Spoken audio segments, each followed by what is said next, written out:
आप सभी को मेरा नमस्कार। यह आपके नेट सेट के लिए बहुत ही उपयोगी है।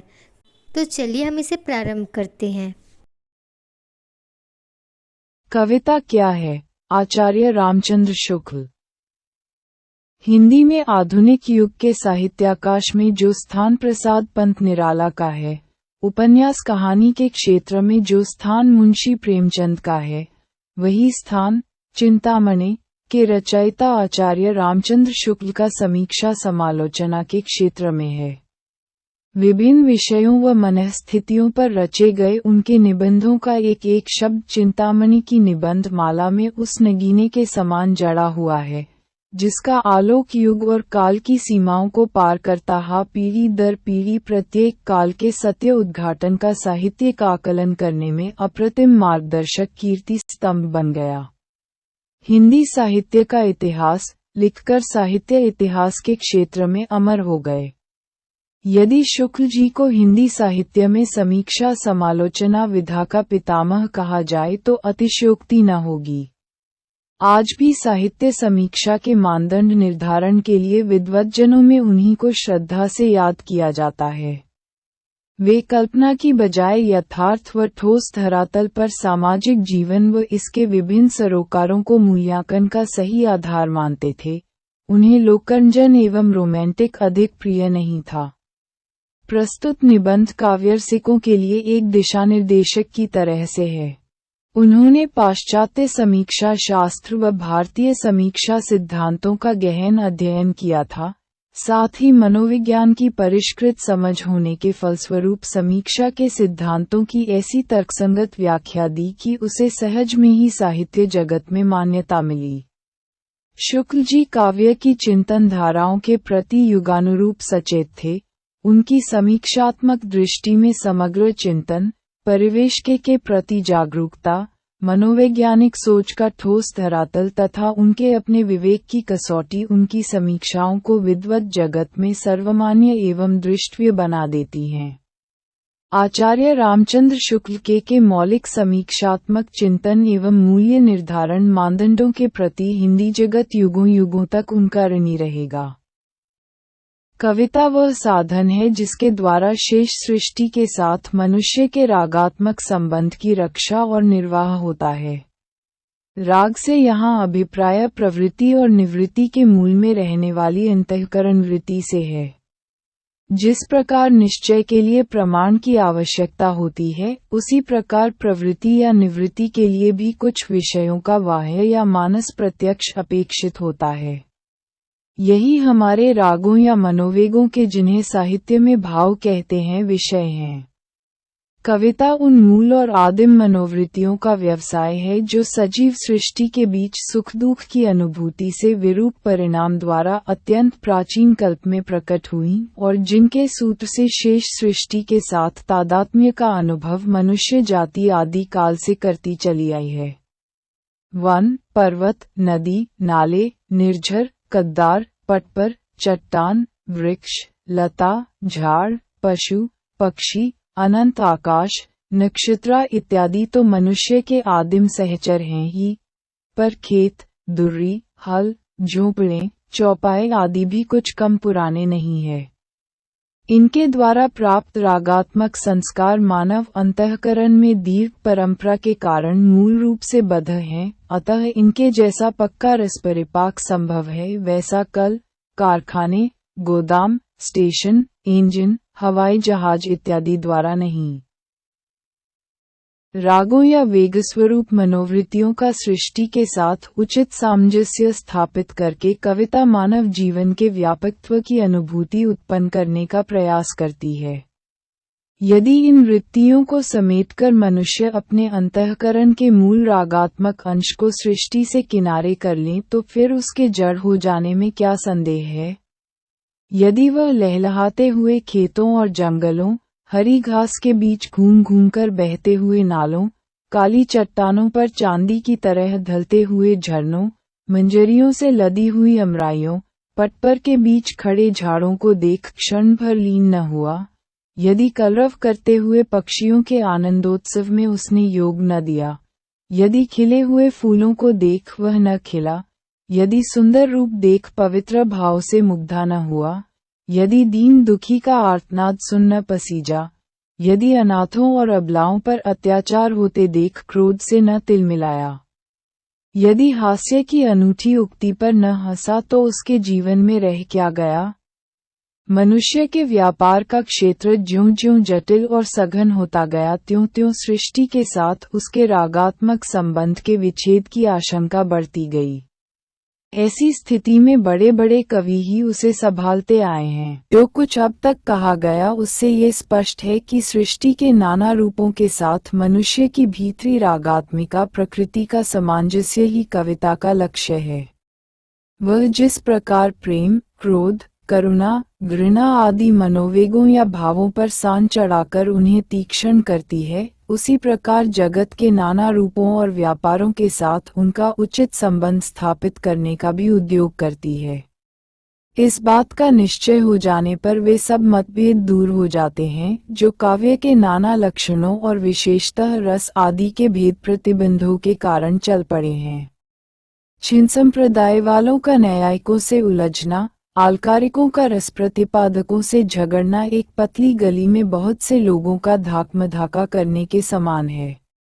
वाक्यम रसात्मकम काव्यम में कुछ लोगों को जो अव्याप्ति दिखाई पड़ा है वह 9 भेदों के कारण। रस के 9 भेदों की लीक के भीतर सृष्टि के बहुत थोड़े से अंश के वर्णन के लिए श्रृंगार के उद्दीपन विभाव के अंतर्गत उन्हें थोड़ी सी जगह दिखाई पड़ी। हमारे पिछले खेमे के हिंदी कवियों ने तो उतने ही पर संतोष किया। रीति के अनुसार शटीतु के अंतर्गत कुछ इन्हीं गिनी वस्तुओं को लेकर कभी नायिका को हर्ष से पुलकित करके और कभी विरह से विकल करके वे चलते हुए। बात यह है कि आरंभ में कहे हुए काव्य के व्यापक आदर्श से जिस समय संस्कृत काव्य च्युत हो चुका था उस समय में हिंदी काव्य अग्रसर हुआ, इससे उसमें सृष्टि वर्णन का व्यापक समावेश न होने पाया। ये कमी केशव की लीक पीटने वाले कविदों में ही नहीं है, प्रत्युत उनसे पहले के वास्तविक काव्य, महाकाव्य, आख्यान काव्य रचने वाले बड़े बड़े कवियों में भी पाई जाती है। वाल्मीकि के वर्षा और शरद के विशद वर्णन को गो तुलसीदास जी के वर्णनों से मिलाने से यह बात समझ में आ जाएगी। कहाँ क्वचित प्रकाश नभः प्रकीर्णाम्बु घन विभाति और व्यामिश्रितम सर्जकदम्ब पुष्पे नर्वम जल पर्वत धातु ताम्रम मयूर के काभिर्नुप्रयात शैलागाव शीघ्रत्रम वहंती। और कहा बरसही जलद भूमि न्यराय यथा नवीन बुधा विद्या पाए दामिनी दमक रही घन माही खल की प्रीति यथा थिर नाही। कहाँ प्रकृति का वह सूक्ष्म निरीक्षण, कहाँ उदाहरण की ओर यह टूटना।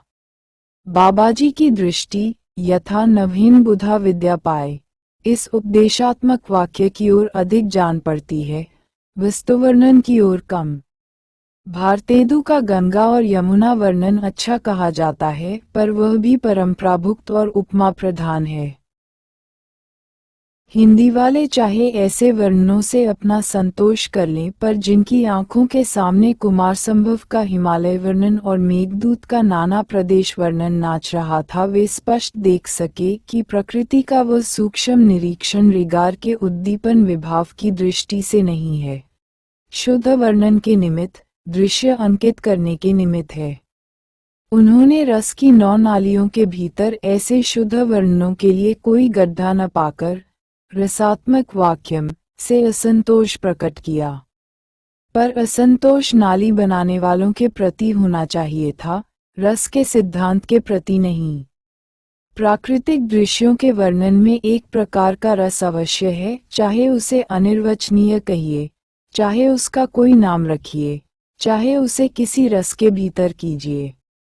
कार्य में प्रवृत्ति यदि क्रोध, करुणा, दया, प्रेम आदि मनोभाव मनुष्य के अंतःकरण से निकल जाएं तो वह कुछ भी नहीं कर सकता। कविता हमारे मनोभावों को उच्छ्वसित करके हमारे जीवन में एक नया जीवन डाल देती है। हम सृष्टि के सौंदर्य को देखकर मोहित होने लगते हैं। कोई अनुचित या निष्ठुर काम हमें असह्य होने लगता है। हमें जान पड़ता है कि हमारा जीवन कई गुना अधिक होकर समस्त संसार में व्याप्त हो गया है। इस प्रकार कविता की प्रेरणा से कार्य में प्रवृत्ति बढ़ जाती है। केवल विवेचना के बल से हम किसी कार्य में बहुत कम प्रवृत्त होते हैं। केवल इस बात को जानकर ही हम किसी काम के करने या न करने के लिए प्रायः तैयार नहीं होते कि वह काम अच्छा है या बुरा, लाभदायक है या हानिकारक। जब उसको या उसके परिणाम की कोई ऐसी बात हमारे सामने उपस्थित हो जाती है जो हमें आह्लाद, क्रोध, करुणा आदि से विचलित कर देती है, तभी हम उस काम को करने या न करने के लिए प्रस्तुत होते हैं। केवल बुद्धि हमें काम करने के लिए उत्तेजित नहीं करती। काम करने के लिए मन ही हमको उत्साहित करता है। अतः कार्य प्रवृत्ति के लिए मन में वेग का आना आवश्यक है। यदि किसी जनसमुदाय के बीच कहा जाए कि अमुक देश तुम्हारा इतना रुपया प्रतिवर्ष उठा ले जाता है, इसी से तुम्हारे यहाँ अकाल और दारिद्र्य बना रहा है, तो संभव है कि उस पर कुछ प्रभाव न पड़े। पर यदि दारिद्र्य और अकाल का भीषण दृश्य दिखाया जाए, पेट की ज्वाला से जले हुए प्राणियों के अस्थिपिंजर कल्पना के सम्मुख रखे जाएं, और भूख से तड़पते हुए बालक के पास बैठी हुई माता का आर्त स्वर सुनाया जाए, तो बहुत से लोग क्रोध और करुणा से विह्वल हो उठेंगे और इन बातों को दूर करने का यदि उपाय नहीं तो संकल्प अवश्य करेंगे। पहले प्रकार की बात कहना राजनीतिज्ञ का काम है और पिछले प्रकार का दृश्य दिखाना कवि का कर्तव्य है। मानव हृदय पर दोनों में से किसका अधिकार अधिक हो सकता है, ये बतलाने की आवश्यकता नहीं। कविता के द्वारा हम संसार के सुख, दुख, आनंद और क्लेश आदि यथार्थ रूप से अनुभव करने में अभ्यस्त होते हैं, जिससे हृदय की स्तब्धता हटती है और मनुष्यता आती है। किसी लोभी और कंजूस दुकानदार को देखिए जिसने लोभ के वशीभूत होकर क्रोध, दया, भक्ति, आत्माभिमान आदि मनोविकारों को दबा दिया है और संसार के सब सुखों से मुंह मोड़ लिया है। अथवा किसी महाक्रूर राजकर्मचारी के पास जाइए जिसका हृदय पत्थर के समान जड़ और कठोर हो गया है, जिसे दूसरे के दुख और क्लेश का अनुभव स्वप्न में भी नहीं होता। ऐसा करने से आपके मन में ये प्रश्न अवश्य उठेगा कि क्या इनकी भी कोई दवा है। ऐसे हृदयों को द्रवीभूत करके उन्हें अपने स्वाभाविक धर्म पर लाने का सामर्थ्य काव्य ही में है। कविता ही उस दुकानदार की प्रवृत्ति को भौतिक और आध्यात्मिक सृष्टि सौंदर्य की ओर ले जाएगी। कविता ही उनका ध्यान औरों की आवश्यकताओं की ओर आकर्षित करेगी और उनकी पूर्ति करने की इच्छा उत्पन्न करेगी। कविता ही उसे उचित अवसर पर क्रोध, दया, भक्ति, आत्माभिमान आदि सिखावेगी। इसी प्रकार उस राजकर्मचारी के सामने कविता ही उसके कार्यों का प्रतिबिंब खींचकर रखेगी और उनकी जघन्यता और भयंकरता का आभास दिखलावेगी तथा दैवी किंवा अन्य मनुष्यों द्वारा पहुंचाई हुई पीड़ा और क्लेश के सूक्ष्म से सूक्ष्म अंश को दिखलाकर उसे दया दिखाने का अभ्यास कराएगी। मनोरंजन। प्रायः लोग कहा करते हैं कि काव्य का मुख्य उद्देश्य मनोरंजन है। मेरी समझ में केवल मनोरंजन उसका साध्य नहीं है। कविता पढ़ते समय मनोरंजन अवश्य होता है, पर उसके उपरांत कुछ और भी होता है। मनोरंजन करना कविता का वह प्रधान गुण है जिससे वह मनुष्य के चित्त को अपना प्रभाव जमाने के लिए वश में किए रहती है, उसे इधर उधर जाने नहीं देती।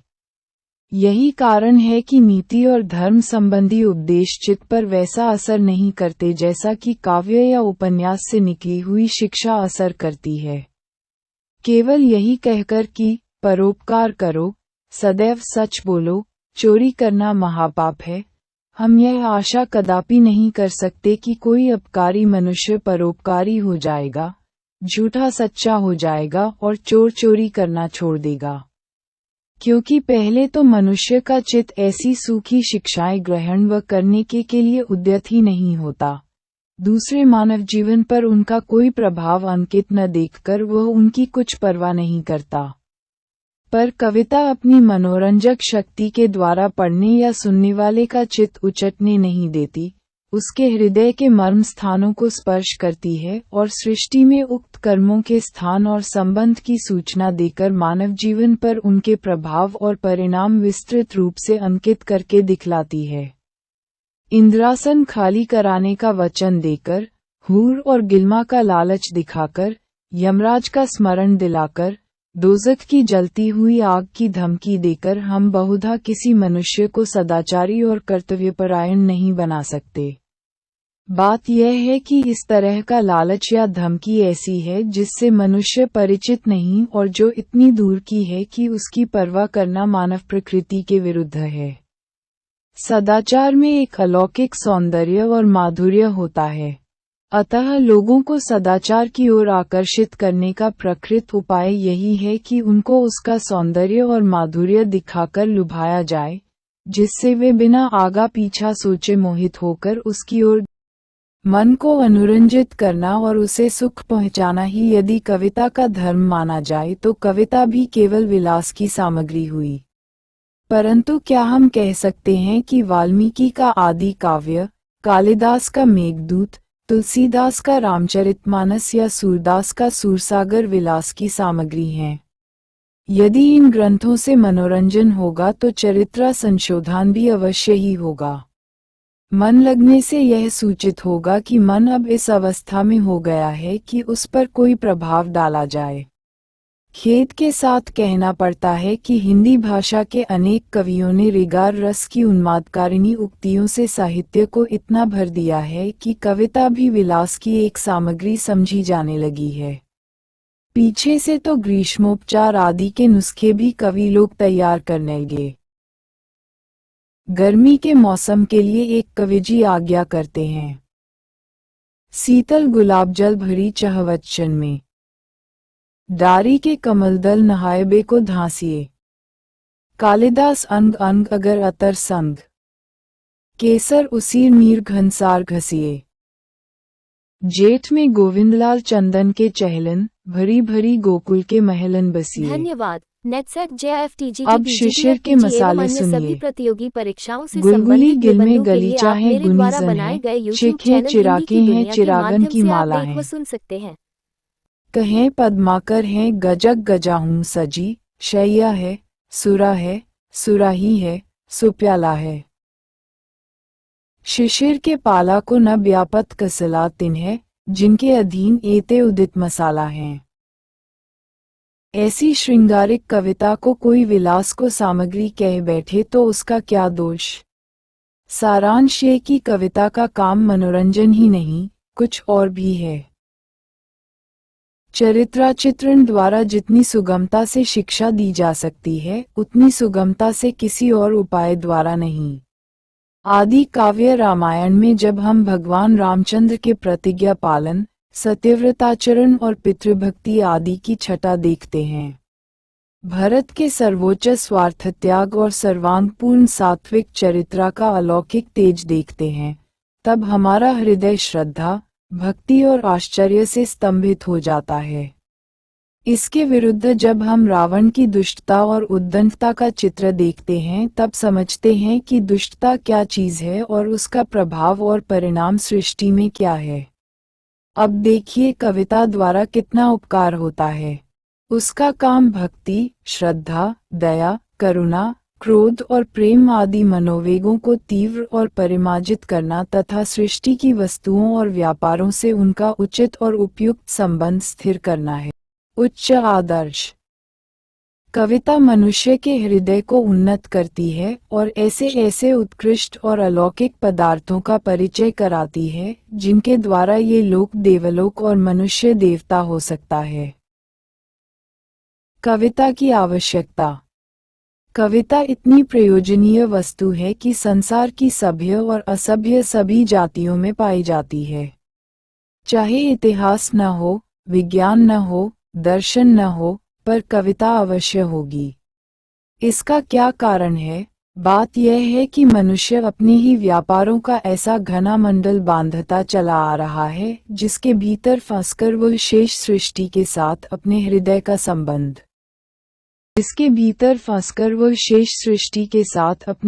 का संबंध कभी नहीं रख सकता। इस बात से मनुष्य की मनुष्यता जाती रहने का डर रहता है। अतएव मानुषी प्रकृति को जागृत रखने के लिए कविता मनुष्य जाति के संग लग गई है। कविता यही प्रयत्न करती है कि शेष प्रकृति से मनुष्य की दृष्टि फिरने न पावे। जानवरों को इसकी जरूरत नहीं। हमने किसी उपन्यास में पढ़ा है कि एक चिड़चिड़ा बनिया अपनी सुशीला और परम रूपवती पुत्रवधू को अकारण निकालने को उद्यत हुआ। जब उसके पुत्र ने अपनी स्त्री की ओर से कुछ कहा तो वह चिढ़कर बोला, चल चल, भोली सूरत पर मरा जाता है। ये कैसा अमानुषिक बर्ताव है।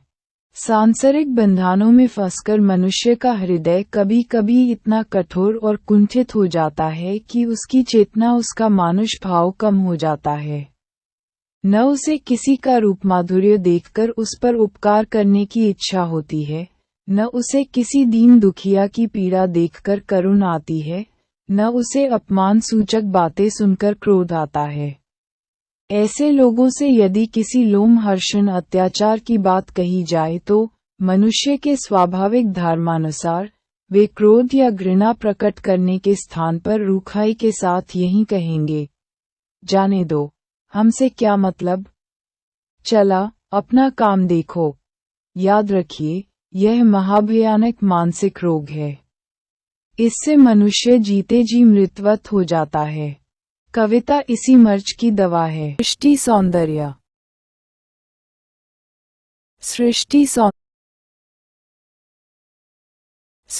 सौंदर्य।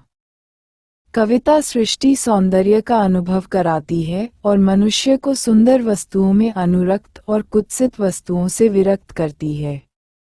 कविता जिस प्रकार विकसित कमल, रमणी के मुख आदि का सौंदर्य चित्त में अंकित करती है, उसी प्रकार औदार्य, वीरता, त्याग, दया इत्यादि का सौंदर्य भी दिखाती है। जिस प्रकार वह रौरव नरक और गंदी गलियों की विभत्सता दिखाती है, उसी प्रकार क्रूरों की हिंसावृत्ति और दुष्टों की ईर्ष्या आदि की जघन्यता भी। यहीं तक नहीं, जिन वृत्तियों का प्रायः बुरा रूप ही हम संसार में देखा करते हैं, उनका सुंदर रूप भी वह अलग करके दिखाती है। विश्वज्ञ निधानकारी राम के क्रोध के सौंदर्य पर कौन मोहित न होगा। जो कविता रमणी के रूप माधुर्य से हमें आह्लादित करती है, वही उसके अंतःकरण की सुंदरता और कोमलता आदि की मनोहारिणी छाया दिखाकर मुग्धा भी करती है। जिस बंकिम की लेखनी ने गढ़ के ऊपर बैठी हुई राजकुमार तिलोत्तमा के अंग प्रत्यंग की शोभा को अंकित किया है, उसी ने आयशा के अंतःकरण की अपूर्व सात्विक ज्योति दिखाकर पाठकों को चमत्कृत किया है। बाह्य सौंदर्य के अवलोकन से हमारी आत्मा को जिस प्रकार संतोष होता है, उसी प्रकार मानसिक सौंदर्य से भी। जिस प्रकार वन, पर्वत, नदी, झरने आदि से हम आह्लादित होते हैं, उसी प्रकार मानसिक अंतःकरण में प्रेम, स्वार्थ त्याग, दया, दाक्षिण्य, करुणा, भक्ति आदि उदात्त वृत्तियों को प्रतिष्ठित देख हम आनंदित होते हैं। यदि इन दोनों बाह्य और आभ्यंतर सौंदर्य का कहीं संयोग दिखाई पड़े तो फिर क्या कहना है। यदि किसी अत्यंत सुंदर पुरुष या अत्यंत रूपवती स्त्री के रूप मात्र का वर्णन करके हम छोड़ दें तो चित्र अपूर्ण होगा। यदि हम साथ ही हृदय की दृढ़ता और सत्यप्रियता अथवा कोमलता और स्नेहशीलता आदि की भी झलक दिखाएं तो उस वर्णन में सजीवता आ जाएगी। बात यह है कि कविता सौंदर्य और सात्विकशीलता या कर्तव्यपरायणता में भेद नहीं देखना चाहती। इसी से उत्कर्ष साधना के लिए कवियों ने प्रायः रूप सौंदर्य और अंतःकरण के सौंदर्य का मेल कराया है। राम का रूप माधुर्य और रावण का विकराल रूप अंतःकिरण के प्रतिबिंब मात्र हैं। वहाँ प्रकृति को भी मिला लेने से वर्णन का प्रभाव के प्रतिबिंब मात्र हैं। बाह्य प्रकृति को भी मिला लेने से वर्णन का प्रभाव कभी कभी बहुत बढ़ जाता है। चित्रकूट ऐसे रम्य स्थान में राम और भरत ऐसे रूपवानों के रम्य अंतःकरण की छटा क्या कहना है। कविता का दुरुपयोग। जो लोग स्वार्थवश व्यर्थ की प्रशंसा और खुशामद करके वाणी का दुरुपयोग करते हैं वे सरस्वती का गला घोंटते हैं। ऐसी तुच्छ वृत्ति वालों को कविता न करनी चाहिए। कविता उच्चाशय, उदार और निस्वार्थ हृदय की उपज है। सत्कवि मनुष्य मात्र के हृदय में सौंदर्य का प्रवाह बहाने वाला है।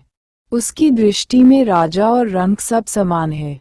वह उन्हें मनुष्य के सिवा और कुछ नहीं समझता। जिस प्रकार महल में रहने वाले बादशाह के वास्तविक सद्गुण की वह प्रशंसा करता है, उसी प्रकार झोपड़े में रहने वाले किसान के सद्गुणों की भी। श्रीमानों के शुभागमन की कविता लिखना और बात बात पर उनको बधाई देना सत्कवि का काम नहीं। हाँ, जिसने निस्वार्थ होकर और कष्ट सहकर देश और समाज की सेवा की है, दूसरों का हित साधन किया है, धर्म का पालन किया है, ऐसे परोपकारी महात्मा का गुणगान करना उसका कर्तव्य है। कविता की भाषा। मनुष्य स्वभाव ही से प्राचीन पुरुषों और वस्तुओं को श्रद्धा की दृष्टि से देखता है। पुराने शब्द हम लोगों को मालूम ही रहते हैं, इसी से कविता में कुछ न कुछ पुराने शब्द आ ही जाते हैं। उनका थोड़ा बहुत बना रहना अच्छा भी है। वे आधुनिक और पुरातन कविता के बीच संबंध सूत्रा का काम देते हैं। हिंदी में राजते हैं, गहते हैं, लहते हैं, सरसाते हैं आदि प्रयोगों का खड़ी बोली तक की कविता में बना रहना कोई अचंभे की बात नहीं। अंग्रेजी कविता में भी ऐसे शब्दों का अभाव नहीं है जिनका व्यवहार बहुत पुराने जमाने से कविता में होता आया है। मेन, स्वेन आदि शब्द ऐसे ही हैं। अंग्रेजी कविता समझने के लिए इनसे परिचित होना पड़ता है, पर ऐसे शब्द बहुत थोड़े आने चाहिए, वे भी ऐसे जो भद्दे और गंवारू न हों। खड़ी बोली में संयुक्त क्रियाएं बहुत लंबी होती हैं, जैसे लाभ करते हैं, प्रकाश करते हैं आदि। कविता में इनके स्थान पर लहते हैं, प्रकाशते हैं कर देने से कोई हानि नहीं, पर यह बात इस तरह के सभी शब्दों के लिए ठीक नहीं हो सकती। कविता में कही गई बात चित्र रूप में हमारे सामने आती है, संकेत रूप में नहीं। अतः उसमें गोचर रूपों का ही विधान अधिकतर होता है। वह ऐसे ही व्यापारों को लेती है जो संसार में सबसे अधिक मनुष्यों को सबसे अधिक दिखाई पड़ते हैं। उसमें प्रत्यक्ष और स्वभावसिद्ध व्यापार सूचक शब्दों की संख्या अधिक रहती है। समय बीता जाता है, कहने की अपेक्षा समय भागा जाता है, कहना अधिक काव्य संगत है। किसी काम से हाथ खींचना, किसी का रुपया खा जाना, कोई बात पी जाना, दिन ढलना या डूबना, मन मारना, मन छूना, शोभा बरसना आदि ऐसे ही कविस्मय सिद्ध वाक्य हैं जो बोलचाल में आ गए हैं। नीचे कुछ पद्य उदाहरण स्वरूप दिए जाते हैं। क धान्य भूमि वन पंथ पहारा, जय जय नाथ पांव तुम धारा, तुलसीदास। ख मनहु उमगी अंग अंग छवि छलकै ए तुलसी। ग चुनरी चारु चुई सी परय चटकीली हरी अंगिया ललचावे। घ बीथिन में ब्रज में नवैलिन में बैलिन में बनन में बागन में बगरो वसंत है। पद्माकर। ड रंग रंग रागन पे संग ही परागन पे वृंदावन बागन पे वसंत बरसों प्रे। बहुत से ऐसे शब्द हैं जिनसे एक ही का नहीं किंतु कई क्रियाओं का एक ही साथ बोध होता है। ऐसे शब्दों को हम मिश्र संकेत कह सकते हैं। किसी ने कहा, वहां बड़ा अत्याचार हो रहा है। इस अत्याचार शब्द के अंतर्गत मारना, पीटना, डांटना, डपटना, लूटना, पाटना इत्यादि बहुत से व्यापार हो सकते हैं। अतः अत्याचार शब्द के सुनने से उन सब व्यापारों का एक मिलाजुला अस्पष्ट भाव अंतःकरण में आता है। कल्पना में किसी एक व्यापार का स्पष्ट चित्र अंकित नहीं होता। इससे ये शब्द कविता के उतने काम का नहीं है। ऐसे शब्द वैज्ञानिक विषयों में अधिक आते हैं। उनमें से कुछ शब्द तो एक विलक्षण ही अर्थ देते हैं और पारिभाषिक कहलाते हैं। विज्ञानवेत्ता को किसी बात की सत्यता या असत्यता के निर्णय की जल्दी रहती है। इससे वह कई बातों को एक मानकर अपना काम चलाता है, प्रत्येक काम को पृथक पृथक दृष्टि से नहीं देखता। यही कारण है जो वह ऐसे शब्द अधिक व्यवहार करता है जिससे कई क्रियाओं से घटित एक ही भाव का अर्थ निकलता है। परंतु कविता प्राकृतिक व्यापारों को कल्पना द्वारा प्रत्यक्ष कराती है, मानव हृदय पर अंकित करती है। अतएव पूर्वोक्त प्रकार के शब्द अधिक लाने से कविता के प्रसाद गुण की हानि होती है और व्यक्त किए गए भाव हृदय पर अच्छी तरह अंकित नहीं होते। बात यह है कि मानवीय कल्पना इतनी प्रशस्त नहीं कि एक ही बार में कई व्यापार उसके द्वारा हृदय पर स्पष्ट रीति से खचित हो सकें। यदि कोई ऐसा शब्द प्रयोग में लाया गया जो कई संयुक्त व्यापारों का बोधक है तो संभव है कल्पना शक्ति किसी एक व्यापार को भी न ग्रहण कर सके, अथवा तदंतर्गत कोई ऐसा व्यापार ग्रहण करे जो रागात्मिका प्रकृति का उद्दीपक न हो। तात्पर्य ये कि परिभाषिक शब्दों का प्रयोग तथा ऐसे शब्दों का समावेश जो किन्हीं संयुक्त व्यापारों की सूचना देते हैं, कविता में वांछित नहीं। किसी ने प्रेम फौजदारी नाम की श्रृंगार विशिष्ट एक छोटी सी कविता अदालती कार्रवाइयों पर घटाकर लिखी है और उसे एक तरफा, डिग्री आदि कानूनी शब्दों से भर दिया है। यह उचित नहीं। कविता का उद्देश्य इसके विपरीत व्यवहार से सिद्ध होता है। जब कोई कवि किसी दार्शनिक सिद्धांत को अधिक प्रभावोत्पादक बनाकर उसे लोगों के चित्त पर अंकित करना चाहता है तब वह जटिल और परिभाषिक शब्दों को निकालकर उसे अधिक प्रत्यक्ष और मर्मस्पर्शी रूप देता है। भर्तृहरि, कबीर, गोस्वामी तुलसीदास आदि इस बात में बहुत निपुण थे। भर्तृहरि का एक श्लोक लीजिए। तृषा शुष्यत्यास्य पिबती सलिल स्वादु सुरभि क्षुधरिता सद्बछालिंक्वल्यति शाकादिवलितान प्रदीप्ते रागाग्नो शुद्धतरमाश्लिष्यति वधूं प्रतीकारो व्याधो सुखमिति विपर्यस्यति जनः। भावार्थ प्यासे होने पर स्वादिष्ट और सुगंधित जलपान, भूखे होने पर शाकादि के साथ चावलों का भोजन और हृदय में अनुरागाग्नि के प्रज्वलित होने पर प्रियतमा का आलिंगन करने वाले मनुष्य विलक्षण मूर्ख हैं। क्योंकि प्यास आदि व्याधियों की शांति के लिए जलपान आदि प्रतिकारों ही को वे सुख समझते हैं। वे नहीं जानते कि उनका यह उपचार बिल्कुल ही उल्टा है। देखिए, यहाँ पर कवि ने कैसे स्वाभाविक व्यापारों के चित्रण द्वारा मनुष्य की सुख दुख विषयक बुद्धि की भ्रामकता दिखलाई है। अंग्रेजों में भी पोप कवि इस विषय में बहुत सिद्धहस्त था। नीचे उसका एक साधारण सिद्धांत लिखा जाता है। भविष्यत में क्या होने वाला है, इस बात की अनभिज्ञता इसलिए दी गई है जिसमें सब लोग आने वाले अनिष्ट की शंका से उस अनिष्ट घटना के पूर्ववर्ती दिनों के सुख को भी न खो बैठे। इस बात को पोप कवि इस तरह कहता है। उस बलि पशु को देख आज जिसका तू हे नर निज उमंग में रक्त बहाएगा वेदी पर, होता उसको ज्ञान कहीं तेरा है जैसा, क्रीड़ा करता कभी उछलता फिरता ऐसा, अंतिम क्षण तक खाता पीता काल काटता, हन्ने को जो हाथ उठा है उसे चाटता, आगम का अज्ञान ईश का परम अनुग्रह। एक अनिष्ट शब्द बहुत व्यापक और संदिग्धा है, अतः कवि मृत्यु ही को सबसे अधिक अनिष्ट वस्तु समझता है। मृत्यु की आशंका से प्राणिमात्र का विचलित होना स्वाभाविक है। कवि दिखलाता है कि पशु ही मृत्यु सिर पर नाचते रहते भी सुखी रहता है, यहाँ तक कि वह प्रहारकर्ता के हाथ को चाटता जाता है। यह एक अद्भुत और मर्मस्पर्शी दृश्य है। पूर्वोक्त सिद्धांत को यहाँ काव्य का रूप प्राप्त हुआ है। एक और साधारण सा उदाहरण लीजिए। तुमने उससे विवाह किया, ये बहुत ही साधारण वाक्य है, पर तुमने उसका हाथ पकड़ा, यह एक अर्थगर्भित और काव्योचित वाक्य है। विवाह शब्द के अंतर्गत बहुत से विधान हैं जिन पर सब कोई एक दफे दृष्टि नहीं डाल सकते, अतः उससे कोई बात स्पष्ट रूप से कल्पना में नहीं आती। इस कारण इन विधानों में से सबसे प्रधान और स्वाभाविक बात जो हाथ पकड़ना है, उसे चुनकर कवि अपने अर्थ को मनुष्य को हृदयपटल पर रेखांकित करता है। सुखदता।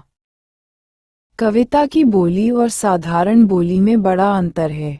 शुष्को वृक्ष तिष्ठत्यग्रे और नीरस्त्रोही विलसति पुरतः वाली बात हमारी पंडित मंडली में बहुत दिन से चली आती है।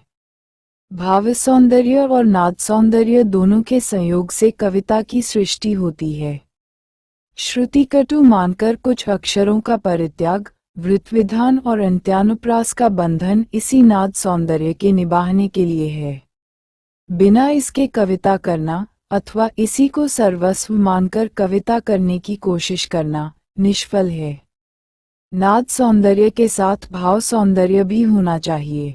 हिंदी के कुछ पुराने कवि इस नाद सौंदर्य के इतना पीछे पड़ गए थे कि उनकी अधिकांश कविता विकृत और प्रायः भावशून्य हो गई है। ये देखकर आजकल के कुछ समालोचक इतना चिढ़ गए हैं कि ऐसी कविता को एकदम निकाल बाहर करना चाहते हैं। किसी को अत्यानुप्रास का बंधन खलता है, कोई गणात्मक छंदों को देखकर नाक भान चढ़ाता है, कोई फारसी के मुखम्मस और रुबाई की ओर झुकता है। हमारी छंदोरचना तक की कोई अवहेलना करते हैं, वह छंदोरचना जिसके माधुर्य को भूमंडल के किसी देश का छंदशास्त्र नहीं पा सकता और जो हमारी श्रुति सुखदता के स्वाभाविक प्रेम के सर्वथा अनुकूल है। जो लोग अत्यानुप्रास की बिल्कुल आवश्यकता नहीं समझते, उनसे मुझे यही पूछना है कि अत्यानुप्रास ही पर इतना कोप क्यों? छंद और तुक दोनों ही नाद सौंदर्य के उद्देश्य से रखे गए हैं, फिर क्यों एक निकाला जाए दूसरा नहीं?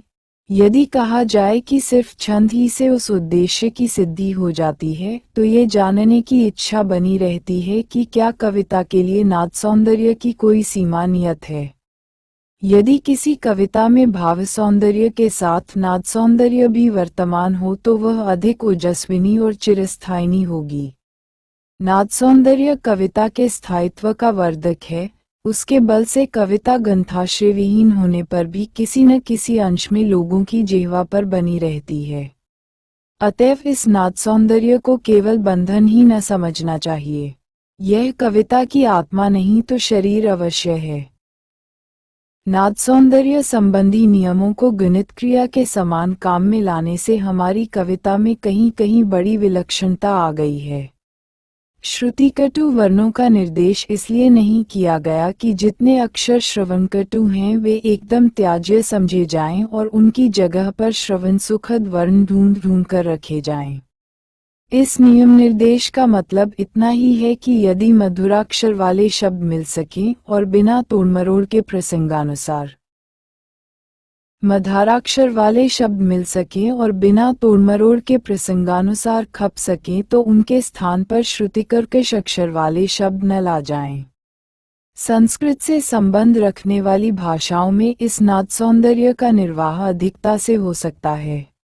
अतः अंग्रेजी आदि अन्य भाषाओं की देखा देखी, जिनमें इसके लिए कम जगह है, अपनी कविता को भी हमें इस विशेषता से वंचित कर देना बुद्धिमानी का काम नहीं।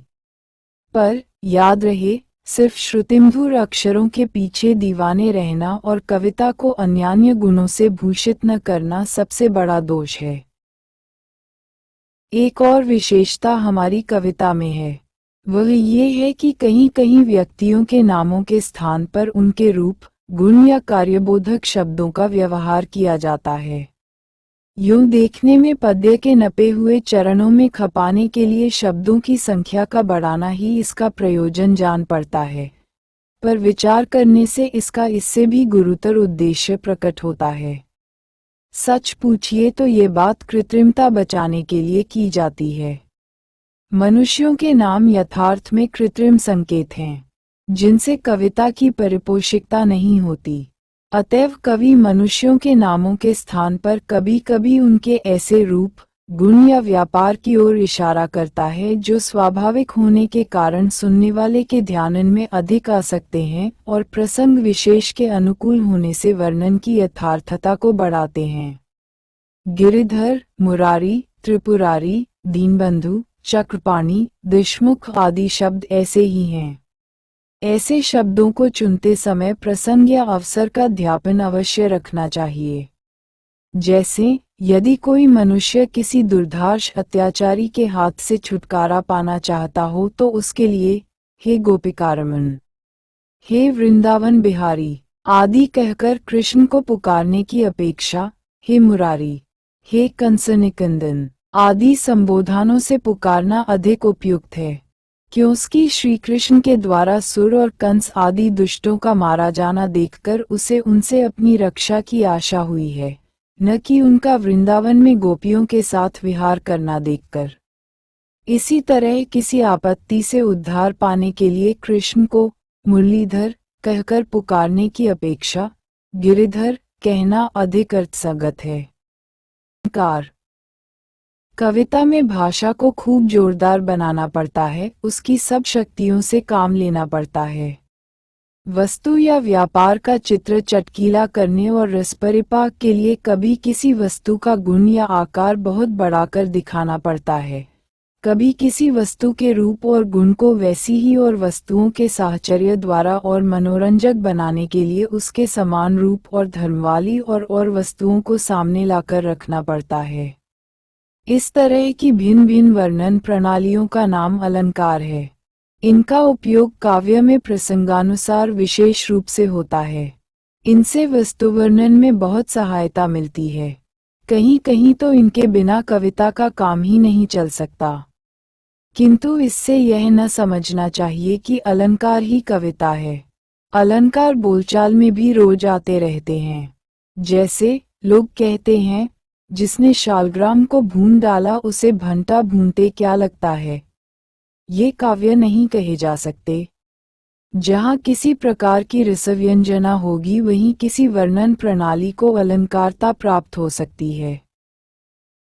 कई वर्ष हुए अलंकार प्रकाश नामक पुस्तक के कर्तव्यम का एक लेख सरस्वती में निकला था। उसका नाम था कवि और काव्य। उसमें उन्होंने अलंकारों की प्रधानता स्थापित करते हुए और उन्हें काव्य का सर्वस्व मानते हुए लिखा था कि आजकल के बहुत से विद्वानों का मत विदेशी भाषा के प्रभाव से काव्य विषय में कुछ परिवर्तित देख पड़ता है। वे महाशय सर्वलोकमान्य साहित्य ग्रंथों में विवेचन किए हुए अलंकारयुक्त काव्य का उत्कृष्ट न समझ केवल सृष्टि के वैचित्र्य वर्णन में काव्यत्व समझते हैं। यदि ऐसा है तो इसमें आश्चर्य ही क्या, रस और भाव ही कविता के प्राण हैं। पुराने विद्वान रसात्मक कविता ही को कविता कहते थे। रसों अथवा मनोविकारों के यथेष्ट परिपाक ही की ओर उनका ध्यान अधिक था। अलंकारों का वे आवश्यकतानुसार वर्णित विषय को विशेषतया हृदयंगम कराने के लिए ही लाते थे। यह नहीं समझा जाता था कि अलंकार के बिना कविता हो ही नहीं सकती। स्वयं काव्य प्रकाश के कर्ता मम्मटाचार्य ने बिना अलंकार के काव्य का होना माना है और उदाहरण भी दिया है। तददोषो शब्दार्थों सगुणवनलंकृति पुनः क्वापि। किंतु पीछे से इन अलंकारों ही में काव्यत्व मान लेने से कविता अभ्यासगम्य और सुगम प्रतीत होने लगी। इसी से लोग उनकी ओर अधिक झुक पड़े। धीरे धीरे इन अलंकारों के लिए आग्रह बढ़ने लगा, यहाँ तक कि चंद्रालोककार ने लिख डाला, अंगीकृति यह काव्यम शब्दार्थवनलंकृति असौ न मन्यते कस्मात् दुष्मनलंकृति। अर्थात जो अलंकार रहित शब्द और अर्थ को काव्य मानता है वह अग्नि को उष्णता रहित क्यों नहीं मानता। किंतु यथार्थ बात कब तक छिपाई जा सकती है। इतने दिनों पीछे समय ने फिर पलटा खाया। विचारशील लोगों पर यह बात प्रकट हो गई कि रसात्मक वाक्यों ही का नाम कविता है और रस ही कविता की आत्मा है। इस विषय में पूर्वोक्त ग्रंथ को महोदय को एक बात कहनी थी, पर उन्होंने नहीं कही। वे कह सकते थे कि सृष्टि व चित्र वर्णन भी तो स्वभावोक्ति अलंकार है। इसका उत्तर यह है कि स्वभावोक्ति को अलंकार मानना उचित नहीं। वह अलंकार की श्रेणी में आ ही नहीं सकती। वर्णन करने की प्रणाली का नाम अलंकार है। जिस वस्तु को हम चाहें, उस प्रणाली के अंतर्गत करके उसका वर्णन कर सकते हैं। किसी वस्तु विशेष से उसका संबंध न होना चाहिए। वस्तु निर्देश अलंकार का विषय नहीं, वह यथार्थ में रस का विषय है। अलंकार वर्णन शैली मात्र को ही कह सकते हैं। इस दृष्टि से कई अलंकार ऐसे हैं जिन्हें अलंकार नहीं कहना चाहिए, जैसे स्वभावोक्ति, अतिशयोक्ति से भिन्न अत्युक्ति, स्मरण, अल्प, उदात्त। स्वभावोक्ति में वर्ण वस्तु का निर्देश है, पर वस्तु निर्वाचन अलंकार का काम नहीं। इससे स्वभावोक्ति को अलंकार मानना ठीक नहीं। उसे अलंकार में गिनने वालों ने बहुत सिर खपाया है, पर उसका निर्दोष लक्षण नहीं कह सके। काव्य प्रकाश के कारिकाकार ने उसका लक्षण लिखा है। स्वभावोक्ति डिंभादेह स्वक्रिया रूप वर्णनम, अर्थात जिसमें बालकादिकों की निज की क्रिया या रूप का वर्णन हो वह स्वभावोक्ति है। बलौकादिक कहने से किसी वस्तु विशेष का बोध तो होता नहीं। इससे यही समझा जा सकता है कि सृष्टि की वस्तुओं के व्यापार और रूप का वर्णन स्वभावोक्ति है। इस लक्षण में अतिव्याप्ति दोष के कारण अलंकारता नहीं आती। अलंकार सर्वस्व के कर्ता राजानक रुयक ने इसका ये लक्षण लिखा है। सूक्ष्म वस्तुवभाव यथावद्वर्णनम स्वभावोक्ते, अर्थात वस्तु के सूक्ष्म स्वभाव का ठीक ठीक वर्णन करना स्वभावोक्ति है। आचार्य दंडी ने अवस्था की योजना करके ये लक्षण लिखा है। नानावस्थ पदार्थाना रूप साक्षाद विवृण्वति, स्वभावोक्तिश्च जातिश्चेत्याद्या सालंकृति यथा। बात यह है कि स्वभावोक्ति अलंकार के अंतर्गत आ ही नहीं सकती, क्योंकि वह वर्णन करने की प्रणाली नहीं, किंतु वन्यवस्तु या विषय है। जिस प्रकार एक कुरूपा स्त्री अलंकार धारण करने से सुंदर नहीं हो सकती, उसी प्रकार अस्वाभाविक, भद्दे और क्षुद्र भावों को अलंकार स्थापना सुंदर और मनोहर नहीं बना सकेगी। महाराज भोज ने भी अलंकार को अलमर्थम अलंकर्तु, अर्थात सुंदर अर्थ को शोभित करने वाला ही कहा है। इस कथन से अलंकार आने के पहले ही कविता की सुंदरता सिद्ध है। अतः उसे अलंकारों में ढूंढना भूल है। अलंकारों से युक्त बहुत से काव्योदाहरण दिए जा सकते हैं जिनको अलंकार के प्रेमी भी भद्दा और नीरस कहने में संकोच न करेंगे। इसी तरह से ऐसे उदाहरण भी दिए जा सकते हैं जिनमें एक भी अलंकार नहीं, किंतु उसके सौंदर्य और मनोरंजकत्व को सब स्वीकार करेंगे। जिन वाक्यों से मनुष्य के चित्त में रस संचार न हो, उसकी मानसिक स्थिति में कोई परिवर्तन न हो, वे कदापि काव्य नहीं। अलंकार शास्त्रा की कुछ बातें ऐसी हैं जो केवल शब्द चातुरी मात्र हैं। शब्द कौशल के कारण वे चित्त को चमत्कृत करती हैं। उनसे रस संचार नहीं होता। वे चमत्कृत चाहे भले ही करें, पर मानव हृदय के स्रोतों से उनका विशेष संबंध नहीं। उनका चमत्कार शिल्पकारों की कारीगरी के समान सिर्फ शिल्प प्रदर्शनी में रखने ही योग्य होता है।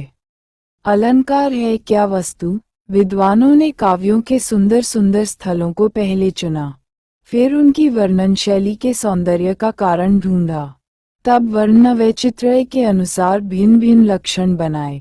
जैसे विकल्प अलंकार को पहले पहल राजानक रुयक ने ही निकाला है।